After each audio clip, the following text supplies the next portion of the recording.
नमस्कार दोस्तों, एक बार फिर से स्वागत है आपका। तो दोस्तों, आपने कई बार देखा होगा कि जो यूएस के प्रेसिडेंट होते हैं वो चाहे रिपब्लिक पार्टी के हों या फिर डेमोक्रेटिक के हों, ये इलेक्शंस से पहले अलग अलग बातें करते हैं और इलेक्शंस के बाद जब सरकार चेंज होती है तो एक दूसरे के कुछ फैसले हैं जिनको ये पलट देते हैं, लेकिन ज़्यादातर फैसले वैसे के वैसे बने रहते हैं। ऐसे ही जब इन दोनों की जो राय है हिंदुस्तान के बारे में वो भी बिल्कुल भिन्न है, लेकिन फिर भी आप पाएंगे कि इनके जो फैसले हैं वो ऑलमोस्ट सेम रहते हैं। हिंदुस्तान को लेकर पॉलिसी में बहुत ज़्यादा अंतर नहीं आता है। और जो डोनाल्ड ट्रंप हैं, उन्होंने जिस तरीके के रिलेशनशिप हिंदुस्तान के साथ बनाए थे, उन्हीं रिलेशनशिप को आगे बढ़ाया है जो बिडेन ने।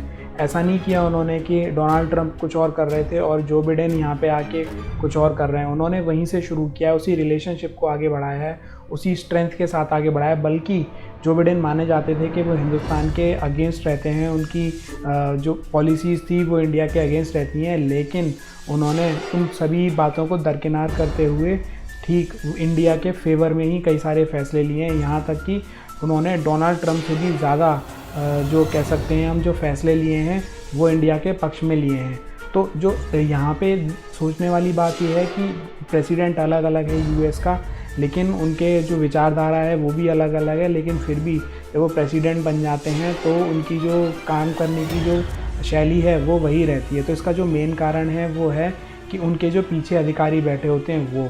लेकिन दोस्तों, ऐसा नहीं है कि जो अधिकारी उनके पीछे बैठे हुए हैं वो उनके ऊपर चलाएंगे, वो राष्ट्रपति के ऊपर नहीं चला सकते हैं। इसका एक सीधा सीधा यही एक्सप्लेनेशन है कि कोई है, there is some man behind, कोई एक चीज़ है, कोई एक पावर है जो पीछे से गवर्न करती है, चाहे अमेरिका का राष्ट्रपति कोई भी हो, बात वहीं पे चलती है। तो दोस्तों, कहा भी जाता है यूएस के बारे में कि यूएस को दो गवर्नमेंट चलाती हैं, एक तो ऑफिशियल गवर्नमेंट होती है और एक होती है ब्लैक गवर्नमेंट। तो दोस्तों, हम ब्लैक गवर्नमेंट के बारे में बात नहीं करेंगे क्योंकि ये बहुत बड़ा टॉपिक है और मुझे वीडियो छोटा बनाना है, तो मैं इसे छोटा बनाने के लिए इसे केंद्रित कर देता हूँ एक पॉइंट के ऊपर।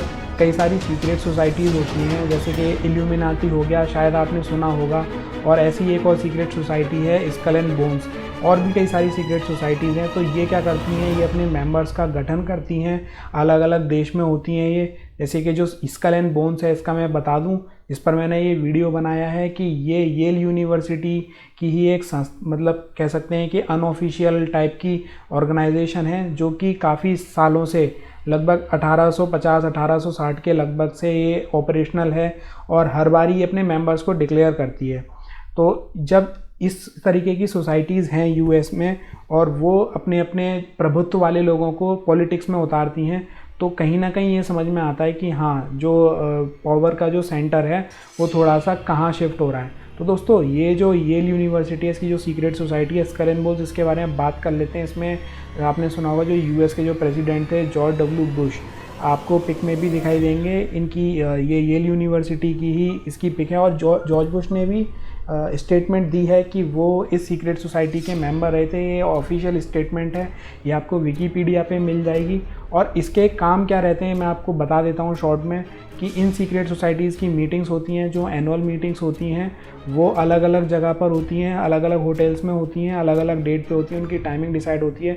और ये ना सिर्फ पॉलिटिक्स के बारे में बल्कि पूरी दुनिया का जो भी ताना बाना है, चाहे वो बैंकिंग हो या वो पॉलिटिक्स हो या फिर वो स्पोर्ट्स हो, ठीक है, या फिर वो ब्रांडिंग डेवलपमेंट हो, कोई भी चीज़ हो, वो ये यहाँ पे बैठ के डिसीजन लेते हैं कि किस कंट्री में क्या करना है, कैसे करना है। ये ना सिर्फ यूएस में ऑपरेशनल है बल्कि दुनिया में अपने अंडर में सब मेंबर्स भी बनाते हैं और पूरी दुनिया में ऑपरेट करते हैं। और इनकी कोशिश रहती है कि इनके मेंबर्स ही जो हायर पोजीशंस हैं, चाहे वो WHO हो या फिर आपकी वर्ल्ड बैंक हो। अभी तो हाल ही में जो WHO के हैं वो नहीं है लगते हैं यहाँ से, लेकिन जो दूसरी संस्थाएं हैं जैसे कि वर्ल्ड बैंक हो गए या फिर जो प्रभुत्व वाली UN की संस्थाएं रहती हैं, उनमें इनकी कोशिश रहती है इस तरीके की संस्थाओं की कि वो अपने सदस्यों को बिठाएं। और ये अनऑफिशियल होते हैं, बिल्कुल भी ऑफिशियल नहीं होते हैं। इनका काम सिर्फ इतना होता है कि मीटिंग्स करना और अपना जो एजेंडा है उसे सेलेक्ट करना और फिर उसे पुश करना।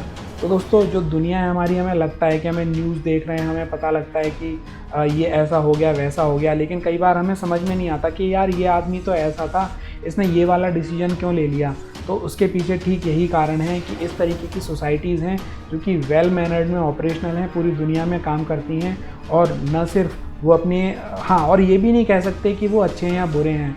देखिए, अच्छे और बुरे की जो डेफिनेशन है वो तो बहुत ब्रॉड है, लेकिन हाँ, मैं इतना ज़रूर कह सकता हूँ कि अगर वो अच्छे हैं तो बहुत अच्छे हैं, और अगर बुरे हैं तो वो बहुत बुरे हैं, क्योंकि उनका एक पार्टिकुलर एजेंडा रहता है। जब तक उसे अचीव कर लेंगे तभी चैन से बैठते हैं, और अगर उसे अचीव नहीं करेंगे तो चैन से नहीं बैठते हैं। मतलब उसको अचीव करने के लिए कुछ भी कर सकते हैं। तो हम समझ सकते हैं इसमें अच्छाई और बुराई की तो कोई बात ही नहीं रही है। अब वो कुछ भी कर सकते हैं, अच्छा भी कर सकते हैं और बुरा भी कर सकते हैं।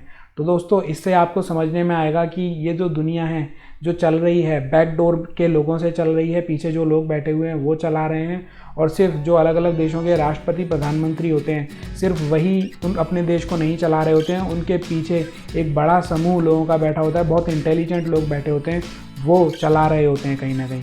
तो दोस्तों, बस ये जस्ट मेरी एक डिस्कशन वीडियो थी। आपको कैसी लगी आप ज़रूर लाइक और सब्सक्राइब कीजिएगा, और मैं इस तरीके के वीडियो आपके सामने और भी लाता रहूँगा। मैं आपको और भी सीक्रेट सोसाइटीज़ के बारे में और उनके ऑपरेशंस के बारे में डिटेल में भी बताऊँगा। और दोस्तों, ऐसा ही नहीं है कि सीक्रेट सोसाइटी सिर्फ पश्चिमी देशों में ही होती हैं, अपने भारत में भी सीक्रेट सोसाइटीज़ हैं, लेकिन उनके बारे में मैं आपको तभी बता पाऊँगा जब मुझे आपसे सपोर्ट मिलेगा। और सपोर्ट के लिए आपको सिर्फ इतना ही करना है कि आप सब्सक्राइब और लाइक करते रहिए मेरे वीडियोज़ को, ताकि मैं इस तरीके की और भी चीज़ें आपके सामने लाता रहूँ। धन्यवाद दोस्तों।